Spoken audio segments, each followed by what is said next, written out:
కరీంనగర్ ప్రభుత్వ ఆసుపత్రి ముందు కార్మికులు సమ్మె చేపట్టారు. గత 3 నెలలుగా జీతాలు ఇవ్వడం లేదని వాపోయారు. వైద్యాధికారులు కాంట్రాక్ట్ యాజమాన్యం నిర్లక్ష్యం వీడాలన్నారు. ప్రభుత్వం స్పందించి తమ సమస్యలను పరిష్కరించాలని డిమాండ్ చేశారు. ప్రభుత్వం స్పందించకుంటే సమ్మెను ఉధృతం చేస్తామని హెచ్చరించారు.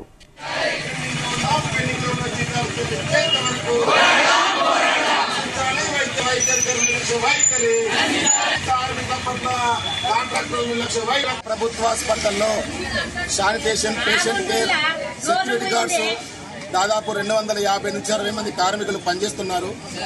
గత 2 మాసాలుగా పెండింగ్ జీతాలు ఇవ్వాలని చెప్పేసి అనేక దఫాలుగా వైద్యాధికారులను, ఏజెన్సీ సంస్థ కాంట్రాక్టర్ వారిని అడగడం జరిగింది, ధర్నాలు చేయడం జరిగింది, సమ్మె చేయడం జరిగింది, టోకెన్ సమ్మె చేయడం జరిగింది, వినతి పత్రాలు ఇవ్వడం జరిగింది.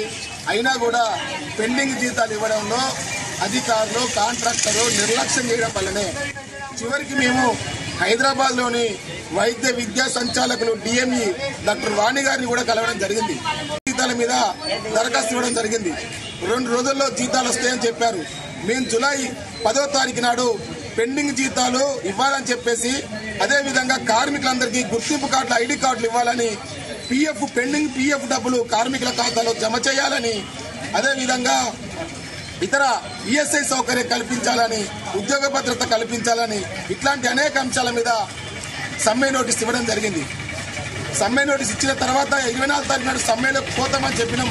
అప్పుడు వాణి గారి మేడం, డిఎంఈ వాణి గారి మేడం 2-3 రోజుల్లో జీతాలు పడతాయని చెప్పారు.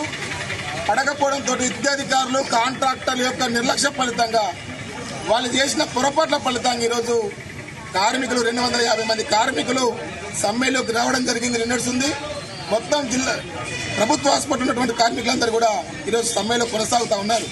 కాబట్టి ప్రభుత్వం యొక్క నిర్లక్ష్యం వల్ల ప్రభుత్వం తక్షణ తన నిర్లక్ష్యాన్ని విడి కార్మికులకు ఇవ్వాల్సినటువంటి పెండింగ్ బకాయిలన్నీ కూడా చెల్లించాలి. లేకపోతే మా పోరాటాన్ని మరింత ఉధృతం చేస్తాం.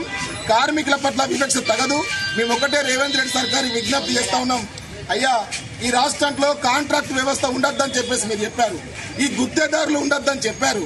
మరి ఇట్లాంటి గుత్తేదారులకు డబ్బులు ఇవ్వడం వల్ల కార్మికులు నష్టపోతా ఉన్నారు. గుత్తేదారులు సగం డబ్బులు వాళ్ళే తింటున్నారు.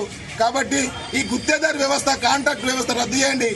నేరుగా ప్రభుత్వమే వీళ్ళందరినీ కూడా రిక్రూట్మెంట్ చేసుకోండి.